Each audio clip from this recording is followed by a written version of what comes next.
scurry away or just make themselves known, so that when I pulled the cover off, that we both weren't surprised by what was going on. So this was a lesson that I took to heart from the first episode of this season. Always bang on your barbecue. Don't leave us in suspense. Were there animals? There was no actual animals in there, and I was either expecting to find a carcass of something or other, or a live living animal. What I did find was in the lower section of the barbecue, where there are holes and stuff that animals can get in.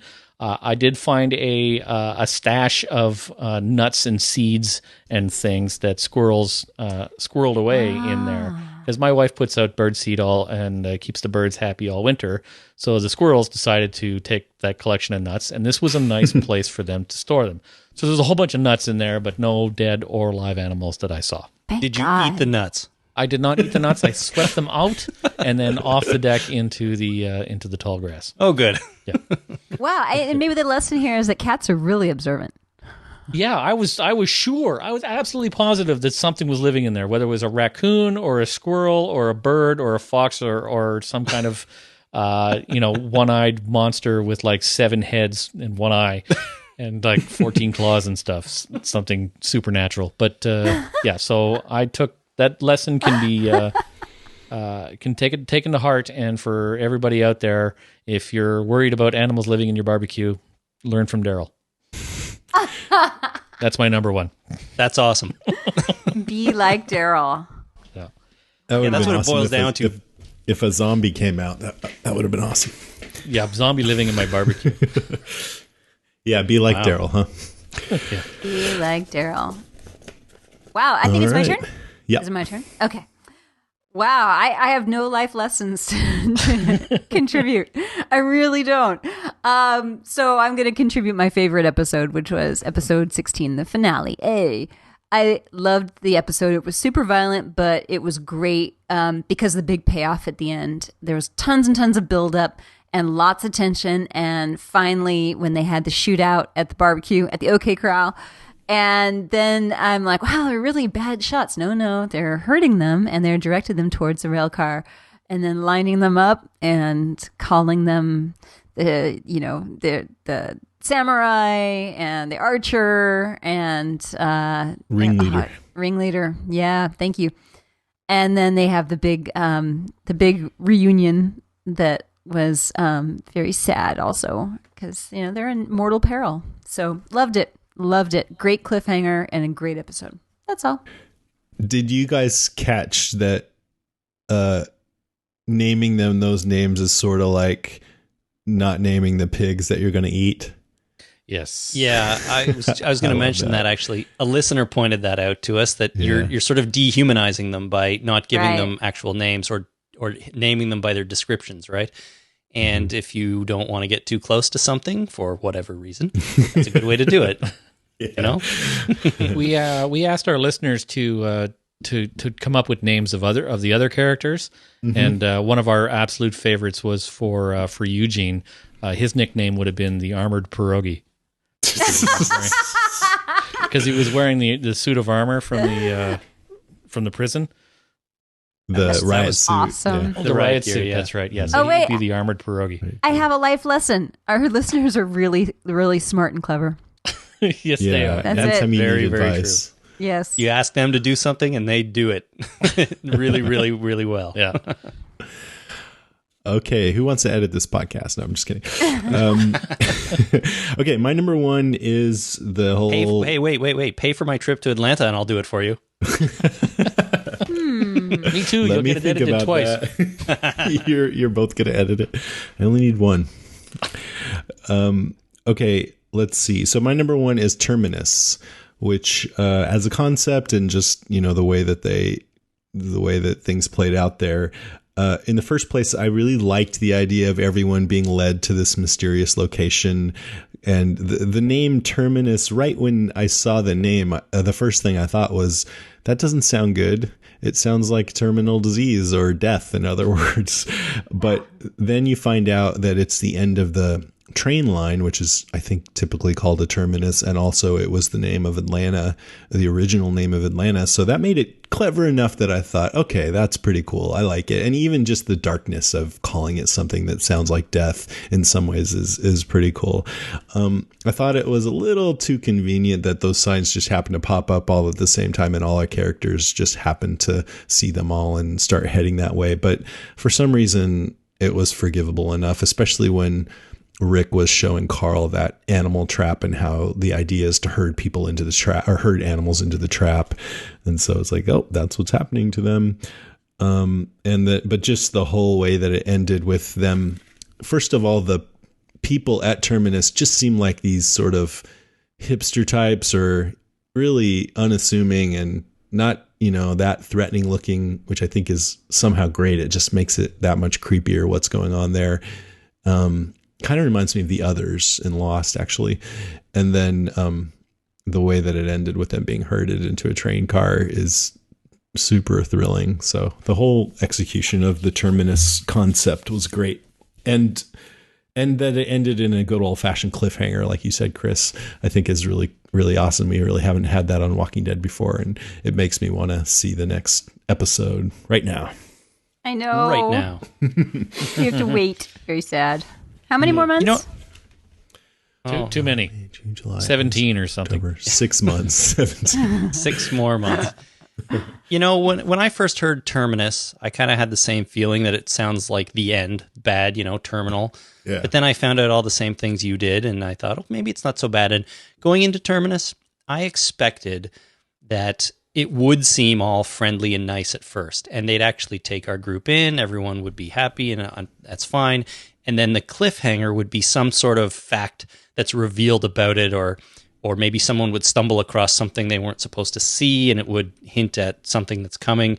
And that's kind of how I expected to play out. So the fact that, the shit hit the fan so quickly once everyone got there, it was a big surprise to me. And I think that was really cool. And it just added to the excitement of Terminus.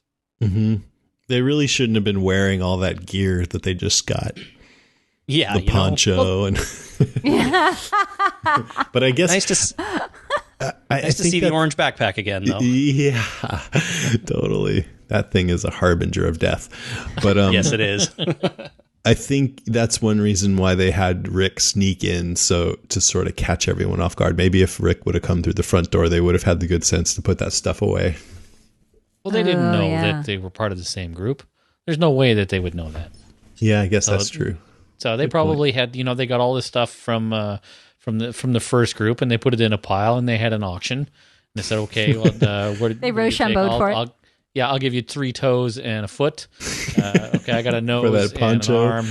Yeah, for the poncho, Ew. I'll give you a left hand and a ham hock and an eyeball. and you wouldn't, if you were them, you wouldn't really expect one group to come in 2 groups, if you know what I mean. Like you wouldn't expect a bunch of people that all know each other to show up at different times. Right? Yeah. So it's good point. It's not too unreasonable, I think, to think that they'd just grab their stuff and put it on, Yeah. That's new poncho. The poncho I can see though, but then why was the guy walking around in riot gear if he was safely in Terminus? If I found riot gear, I'd put it on and I'd walk around in it for a while until I recognized that it was uncomfortable and heavy and dumb because I'm inside a protected enclave. Okay, so I'd probably take it off and hang it up on a mannequin because that's right. What if one guy had one guy had the riot gear and the poncho and the watch and the backpack and the backpack? It's like one dude who had nothing before, so now he gets everything. That's right. Each group that comes in and one guy gets everything. That's right. Next group, it's my turn. Who needs a watch in the zombie apocalypse anyway? You got to know what time mealtime is at that place. Yep, that's right. It seems like it's always mealtime there. Yeah, no matter what's going on, she's got something cooking. Yeah. All right, that's it. We've come to the end of our top 10. Anything else to say? Oh, well, thank you for having us on. This has been fun. Yeah, thanks for coming on for the 4th time. Sure, we'll do it again next year. It's always a good time. Yeah. We were thinking about ending the podcast right now. That's it, You're done? Yeah. Okay. Leave it on a high note. Just kidding. All right, cool. Well, thanks so much. Yeah. Thanks so much, you guys.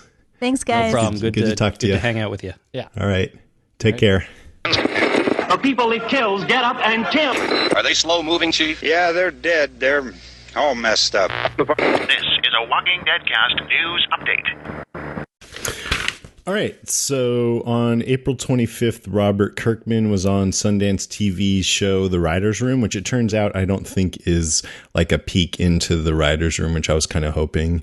It's actually just interviewing writers. Yeah. I've been watching it and I didn't see him yet. Okay. But I've been, I saw the Breaking Bad one and it really is just an interview. Vince Gilligan's awesome, huh? Yes. Just such a cool, easygoing kind of guy.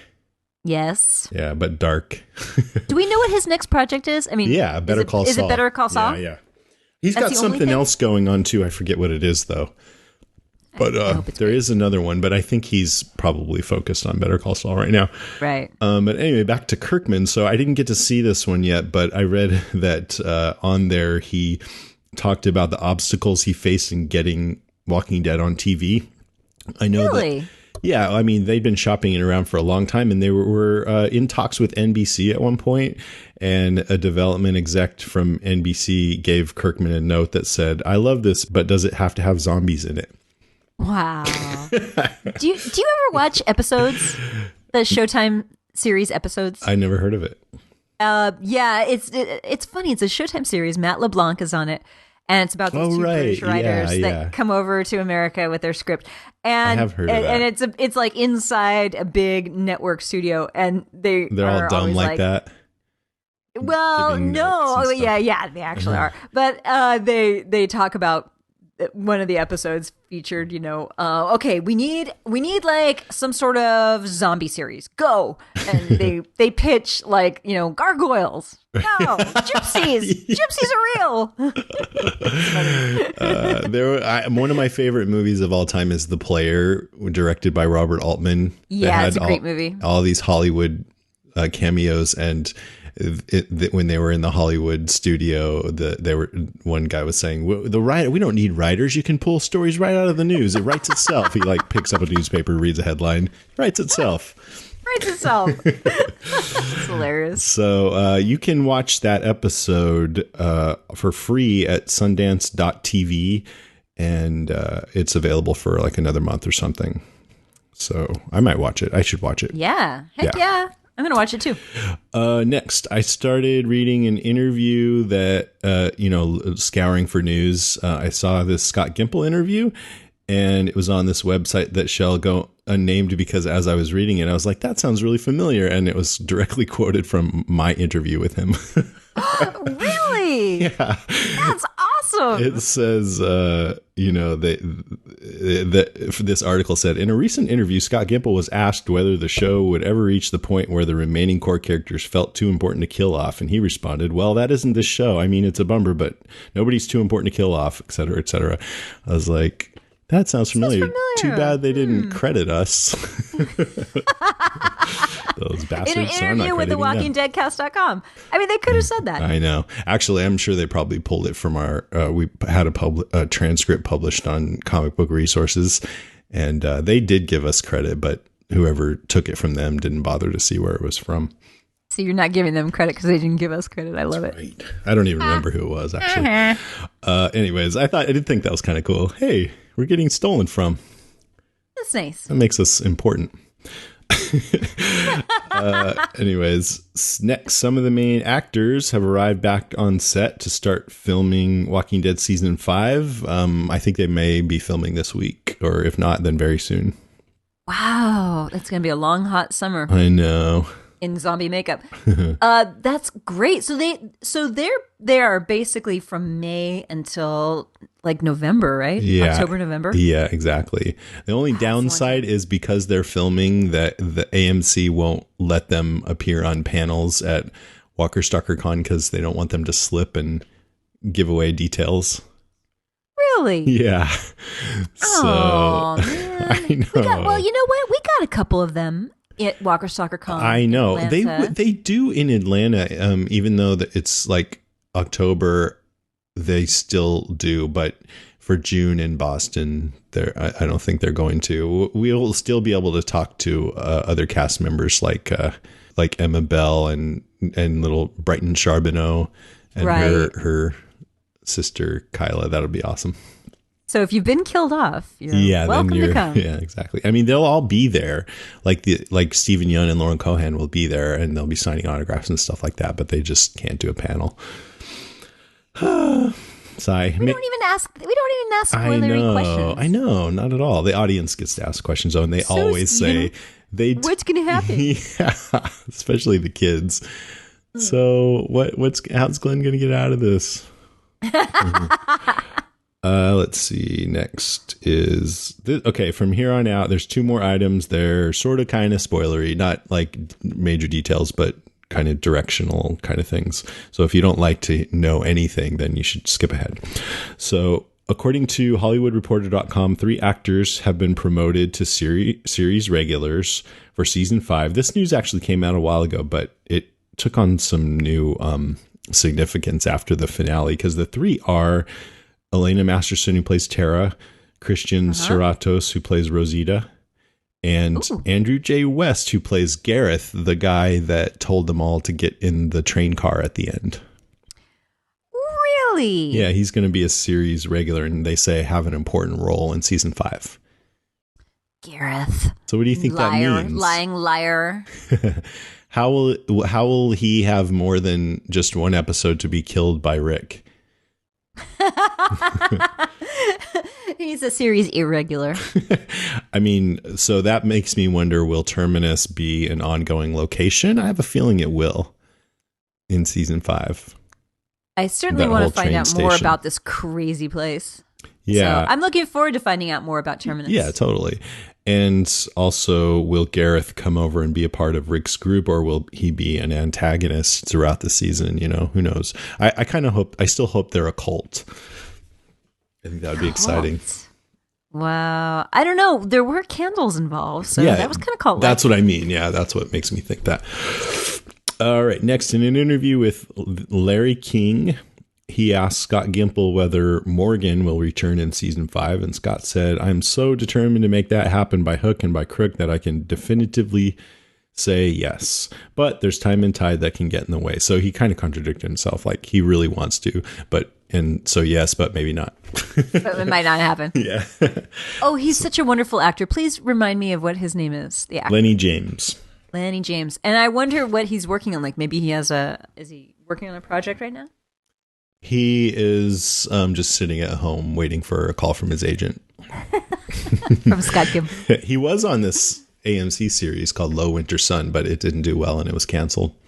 Oh. So I don't know. Did you ever watch it? Nope. It got mediocre reviews, so I didn't bother.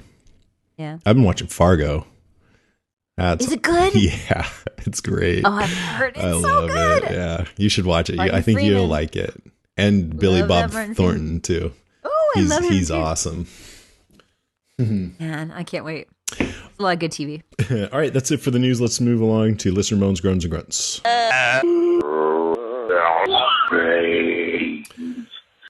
want to go first? Sure. Do you not have your stuff? Oh, you got it? I do. Oh, cool. I do. Go for it. Okay, this first email comes from Riley Schwartzendruber. Good job. Thank you. Who writes, "I've been a listener from season 2, but this is my first time writing in. I love the way Karen says, Carl. And I thought I would let you know that there is a website called Carl.com. It has a count of all the times Rick has said Carl on the show, and you can click a button to listen to Rick say it. That's cool. Have you Isn't been there? it? Yeah, here's what happens when you click that button. Carl! Carl!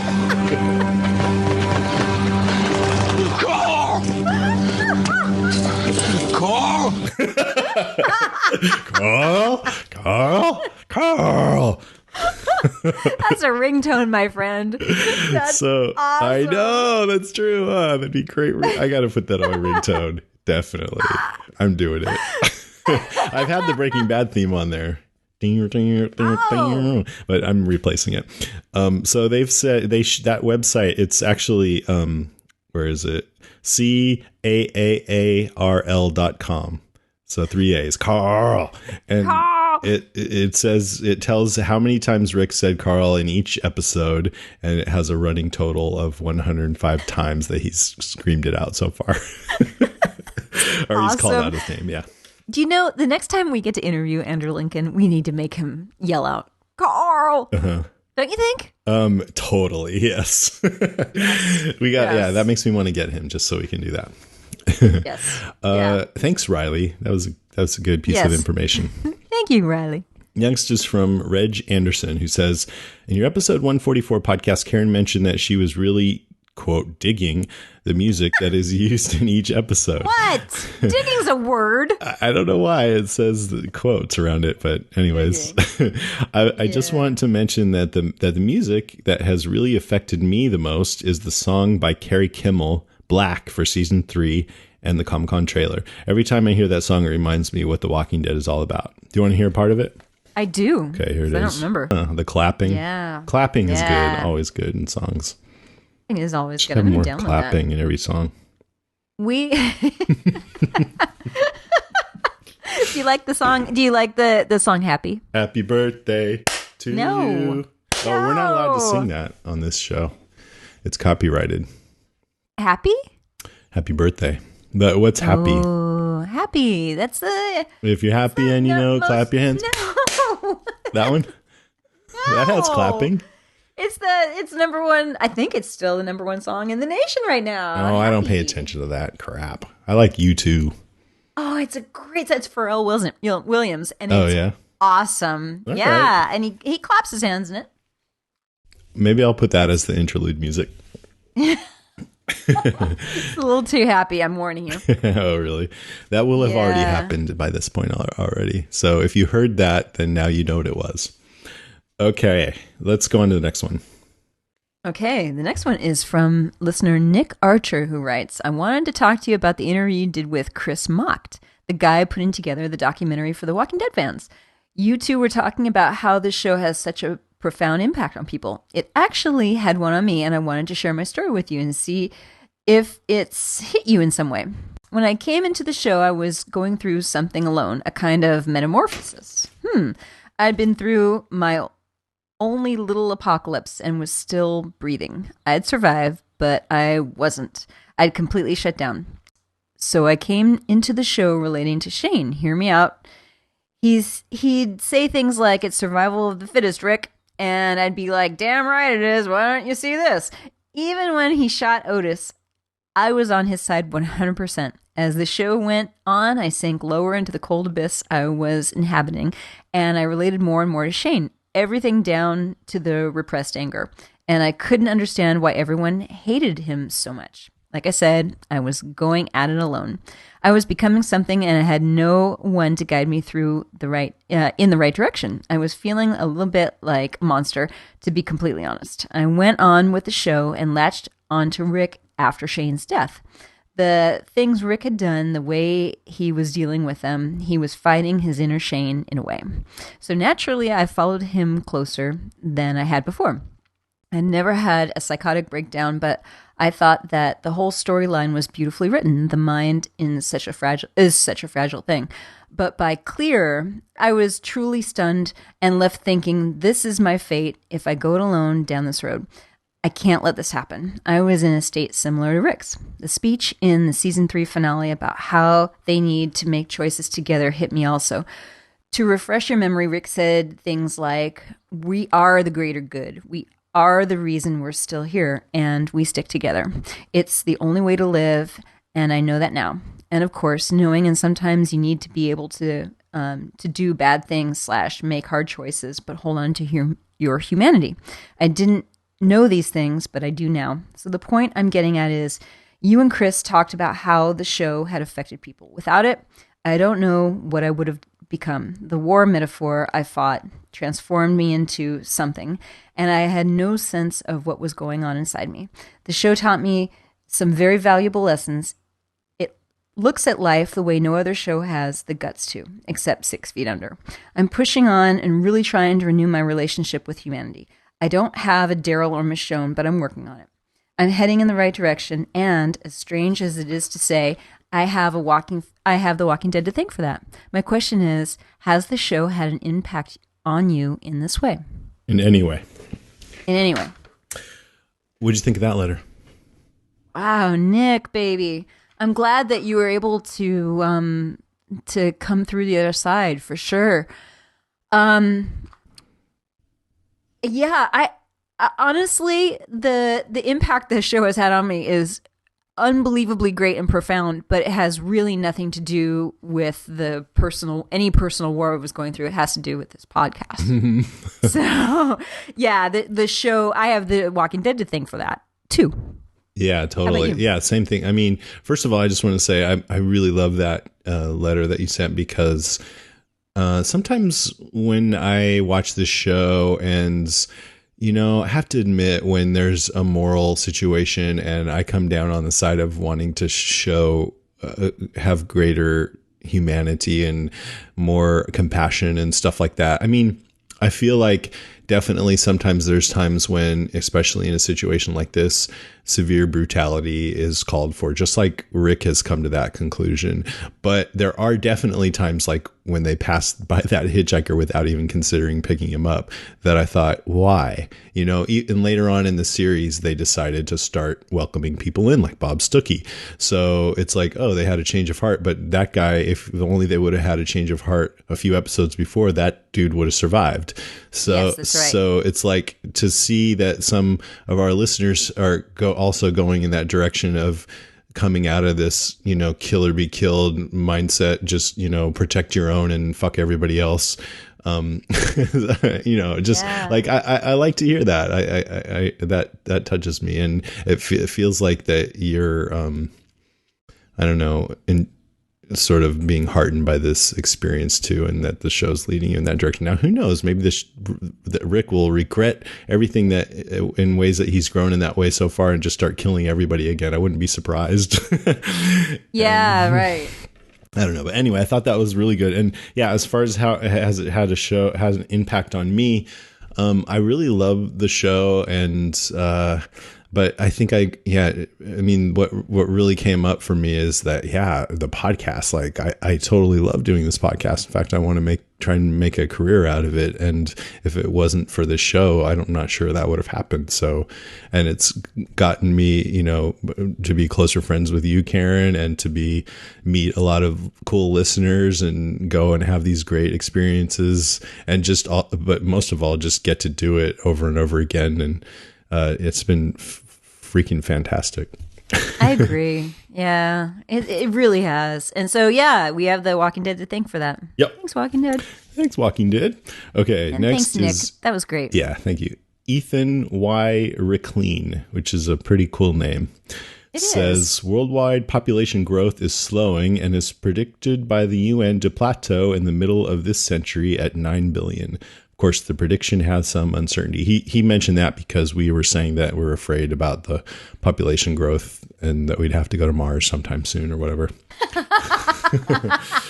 So I don't know. That's hard to believe to me that it would ever plateau, because why would people just stop having multiple kids?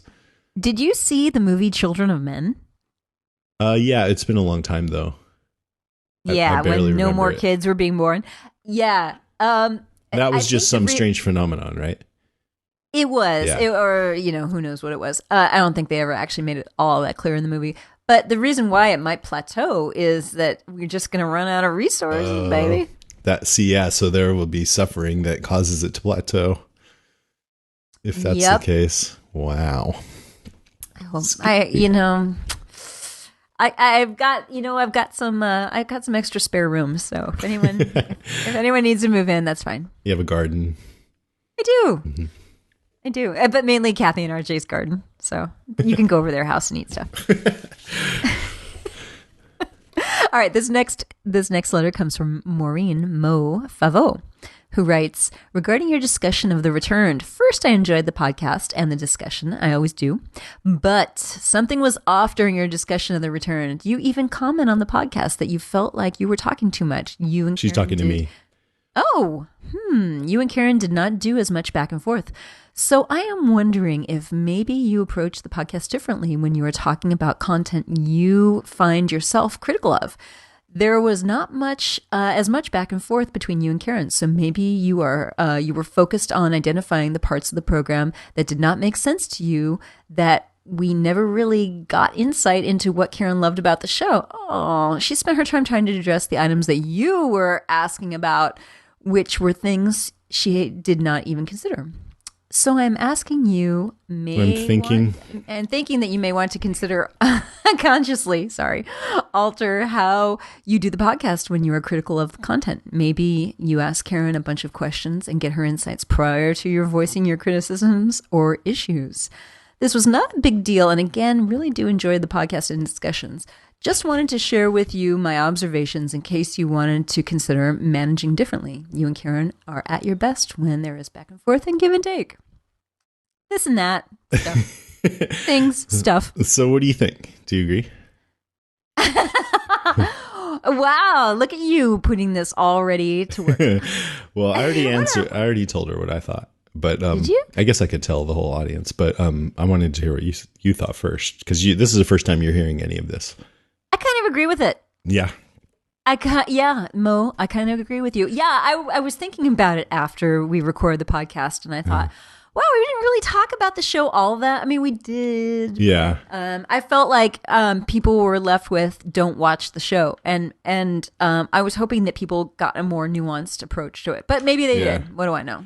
Yeah. No. I mean, I remember at one point I said, "So what else do you want to talk about?" And you said, "Well, let's have the listeners write in and tell us what they think." And then I was like, "Oh, okay." And I did, but it's when I'm in the middle of doing the podcast, sometimes those little voices I don't totally like. I've got, like, oh, it seems like Karen wants to wrap it up, but the other little voice is like, but we didn't go that deeply into it. I just said what I didn't like about it. And so I should have said, no, wait, I really want to know, and so I do regret that. And I also think that, we didn't do a top 5 format, which sometimes we don't do just to change things up. But I think, especially when we do a long series like that, it would be good to do a top 5 to just make sure that we have a little more structure so that we cover all the bases. Yeah, top 5 works really well. Yeah. Also, part of me having said that is because I believe firmly in the voice of our listeners and the wisdom of the crowd, and the crowd generally weighs in. And did the crowd weigh in on this? Well, I went on Facebook, and actually I just asked what they thought of our coverage of it, but people started giving their opinions of the show, and they kind of spanned the gamut. There were people who were more in love with it, and other people who agreed with my criticisms of it. So it was kind of all over the map, really. But seems like your criticisms are very valid too. Well, yeah, but I told Maureen, I'm like, no one's telling Karen that she can't say what she wants to, even if I don't agree with her. You know what I mean? And I'm also, I gotta say, I'm pretty timid about voicing my opinion sometimes. I really think that I back off pretty quick with my opinion, because I feel like your opinion's just as valid as mine. And I also really thought that it would be good to get the listeners' opinions. Yeah. Well, I don't normally. Yeah. I think next time we should, especially if we do a long thing like that, let's do a top 5. That way we'll have, different areas of discussion prepared ahead of time that we can delve into. And if we don't agree, then it makes it easier to just keep on going with the discussion, because I totally want you, especially with something like that, where I even said as much. I said, I could see why some people would like this, why a lot of people would, and that, it has to do particularly with my associations with Lost. And I'm even on the fence, because there were a lot of things that I liked about it, which I pointed out. And so when I'm so on the fence about it, I think, I'm like, oh, go into the good stuff, let's hear that. So I wish I would have prompted you a little bit more for that. Because I didn't mean to say to you, you shouldn't like this. That's not what I was saying at all. No, I know. I totally agree. Yeah. Thank you, Mo. Yeah. You prompted some back and forth. You did. Some back and forth, some give and take, some this and that, some things, some stuff. Okay, so now I've got, I asked, people what their favorite things about Walking Dead Season 4 are. So here's just a couple of little random things that people liked. And Petey Cinderson starts out, Petey Cinderson, starts out with Lizzie, everything Lizzie. Tammy Sue says, Gimple is the new showrunner. Everything fantastic about this season goes back to him. The directing was stunning so many times, and he dared to go to dark places I've never even contemplated, let alone seen on TV. A job well done all around. Totally agree on that one. Yeah, it was really risky. I after I finished my whole top 10, I read this comment, and I'm like, ooh, maybe I should have had Scott Gimple as one of my, points, because he's a huge reason why this season was so good. I think we've gotten really lucky with showrunners. I've liked them all. Mm-hmm. Yeah, that's true. Dan Gillis writes, Rick under the bed was so intense. Love the episode. Who am I kidding? Love them all. Nikki Campbell, Keith Michonne, and Carl. Wait, Nikki Campbell, Keith says Michonne and Carl's relationship. So cute. I agree with you, Nikki, completely. Sandra Pizer writes the Daryl Moonshining episode. Yeah, that one got voted best on AMC. Leslie Jenkins says the most incredible episode was The Grove. Crazy Lizzie murdering her sister was shocking and sad. The heartbreaking decision Carol had to make to kill a little girl that she thought of as her own child. Yeah, look at the flowers, Lizzie. Look at the flowers. Lisa Cersei Betham writes, how could I forget about The Grove? I wouldn't say notable thing, more like depressing, gut-wrenching, saddest thing on television I've ever watched. As a parent myself with a son, it was incredibly difficult to watch. I changed my mind about 1,000,000 times as Carol and Tyrese decided what to do. Although I just watched Sheldon and Leonard hug on The Big Bang Theory. And I am about to break into girly tears. So there's a frame of reference, I guess. Right. That's funny. Megan Bradley Wright says, as horrifyingly difficult as it was to watch, the end of The Grove was something I'd never seen on television before, and I think it was treated with respect by the writers. Some may disagree, but I feel it took courage for the writers, actors, and production team to depict the killing of 2 children while trying to avoid it coming off as sensationalistic or pandering for drama. I didn't feel like they did it for the sake of shock, though it was beyond shocking. Yeah, I can agree with that. Yeah. I got to tell you. So my brother, Steve, is a listener on the show, as one of our listeners. And every episode? You're not sure? So. Oh, I think so. Hey, Steve. That's cool. Hey, Steve. But he told me he's jumping off the show because of The Grove. Oh, so he probably doesn't listen to the podcast anymore. I retract that. Hey, Steve. Yeah. He's really? Coming over to watch because he was bugged by it, huh? I mean, not bugged, but offended. Or he was. He's very sensitive. He's a very sensitive man, and he just found it really disturbing and so hard to watch. And maybe he's still gonna watch it because come on, it's still The Walking Dead. Lou Temple was really offended, and really, yeah, he kind of brought down our whole live podcast afterwards in Chicago, saying, "How many of you could kill your own children?" But did you raise your hand? I was like, "Sure, no problem." No, I'm just kidding. Yeah. But it was like because everybody else in the room agreed with what Carol did. Anyways, so have you talked with Steve since and seen if he's gone back on that and watched more episodes? I haven't. And part of the problem was he watched it by himself in Russia, and he was probably jet lagged. And so he's by himself. He's in Russia. He's watching it and jet lagged, and he didn't have a support group there to grab his knee. Yeah, you need that. In fact, well, I don't know. I've noticed that Rem from Sci-Fi Movie Podcast has been throwing these Game of Thrones support group chats on Sunday nights. And I need to do that. I haven't had a chance to join in. I don't know if you're still doing it, Rem, if you're listening, but I thought it was a great idea. And I'm like, maybe I should do that for Walking Dead. It's awesome, actually. That's great. It's funny. It really is. Okay, where were we here? Okay, we're at Ben Williams, who writes, Rick taking a bite out of crime and proceeding to clean the pervo like a trout gave me goosebumps. Always like when someone gets what they deserve. I agree. That's a reference to that cartoon dog that they on TV, they used to have commercials for something or other, maybe a security system. McGruff, take a bite out of crime. I don't know. Yeah, exactly. Jeffrey, right. Yeah, Macduff the crime dog. Jeffrey Bray says the willingness to go there. The Claimer scene, the near rape of Carl, Lizzie, for example. Not a proponent of violence, but AMC and Gimple aren't shying away from Kirkman's world, and it's nice to see this story unfold as it's meant to be. I agree. They just jumped right in, and they were really, really true to a lot. I understand a lot of what Kirkman wrote. Michael Piccirilli. Yeah. Right. Yeah. I love Michonne's flashback sequence with her baby and Lava. Yes, that was great. Anthony Farnsworth says, one of the more memorable scenes I can think of is at the beginning of the Governor's episode. They showed what happened with him immediately following the Woodbury Massacre, and the song Last Pale Light in the West was playing. Yeah, that's when he went back and burned the place, right? Burned Woodbury,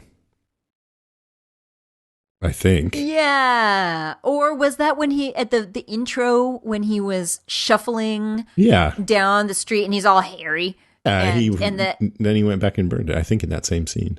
Yeah, I think you're right. And the zombie comes at him and he just sort of moves away quickly. And the zombie sort of falls. A ninja move. Zombies are so dumb.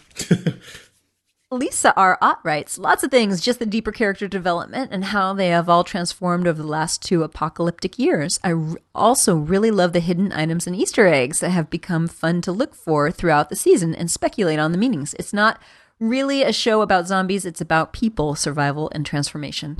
What Easter eggs? Like how there's a zombie that, we were talking about connective things, like you see a guy get shot in one scene and then later on other people from the that got separated come upon him and he's a zombie there, or things like that. Good. I think that's what she's talking about. I mean, unless you mean other Easter eggs, Lisa, in which case you need to write back. I feel like there's a lot of things I've noticed but not kept track of, and probably a ton of things that we didn't notice, but that this season had more stuff like that. Be good to have somebody catalog all of it on a website somewhere or something, though.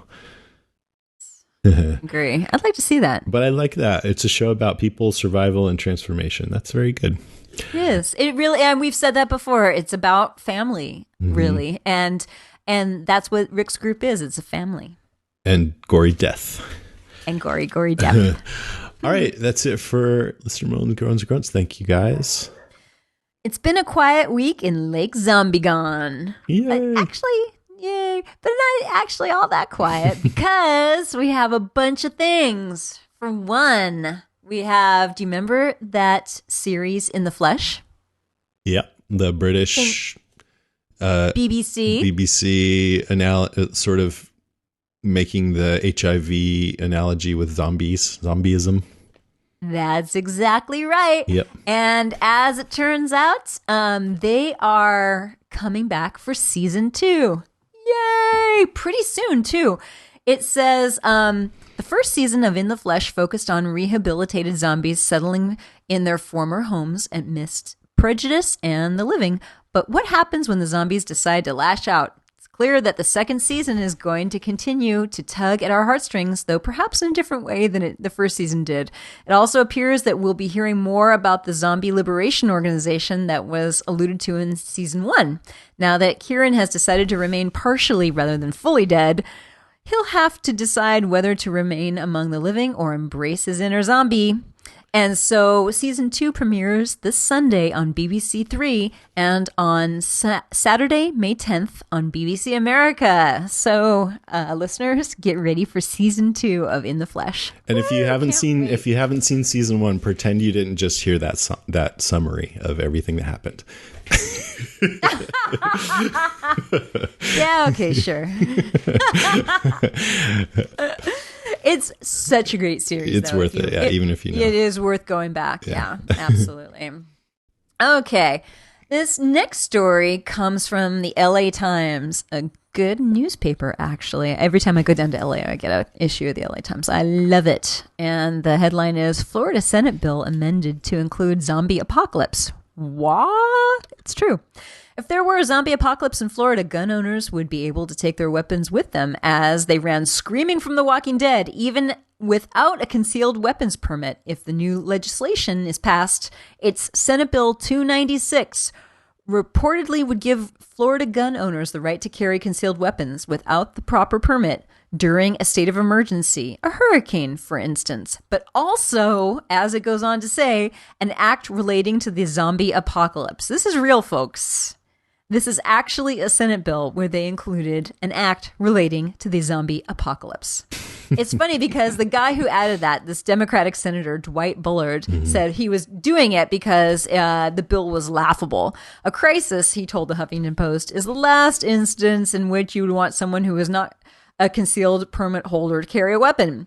But actually, they're saying that it looks like the bill may pass. So we may have the very first zombie apocalypse Senate bill. I know. Cool, right? That's interesting. Yep. I know. It's hilarious. You'll find that on latimes.com. This next story comes from listener Lisa Betham. And by the way, Lisa Betham from the great state of Texas, you are one incredible researcher. You have mad research skills. She sent in a couple of news stories, and one of them was just fantastic. Let me ask you, Jason. Let me ask you this. If the zombie apocalypse did happen, which state do you think in our 50 states would you want to be living in? Apparently not California. Not California is the right answer. In fact, you wouldn't want to be in California. You wouldn't want to be, and I'm going to read from the bottom. These are the worst states to be in. I'm going to give you the bottom 5 states, starting from the very last one, New Jersey. Apparently, New Jersey is not the state to be in, but also Mississippi, District of Columbia, New York, and Georgia. Georgia, shocking. Why not? Why can't you be in those states? I know, right? Well, I'll tell you why for Georgia, and Georgia in particular. Because you'd think, okay, Georgia, you'd totally want to be in Georgia, right?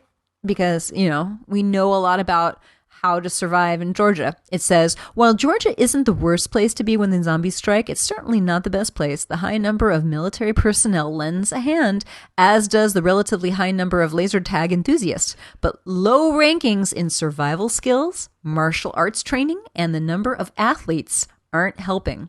So basically it's about people who they think could handle themselves, like the concentration of those kinds of people, right?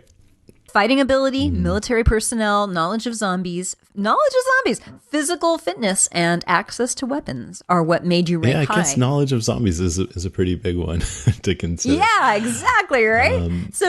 Where would you want to be? What do you think the top state is?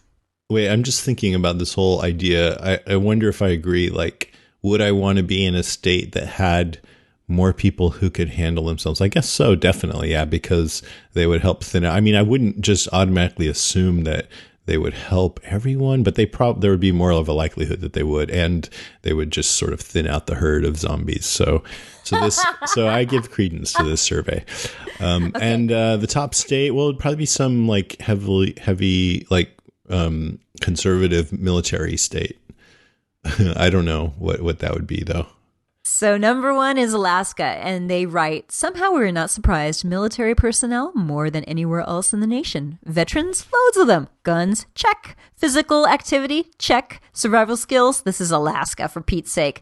Throw in some zombie knowledge, and not to mention soul-crushing vastness and isolation, and you got yourself the number 1 state in the nation for surviving the zombie apocalypse. Winter is coming, and Alaska invented winter. Yeah, because I always thought that if you were in the zombie apocalypse, you would want to go somewhere cold because the zombies might get frozen there. So that makes sense. It slows them down for sure. Zombies do not like it cold. Well, we haven't seen that on Walking Dead. I'm curious. I don't know if they would ever be able to do this, but to see a wintry episode, although there's a lot of snow in the comic, but people have pointed out that there isn't actually all that much snow in Georgia during the winter. You're right. And actually, one of the top states is not a is not a very snowy place for much of it during the winter. You want to know what it is? No, I'm just kidding. Sure. New Mexico, baby.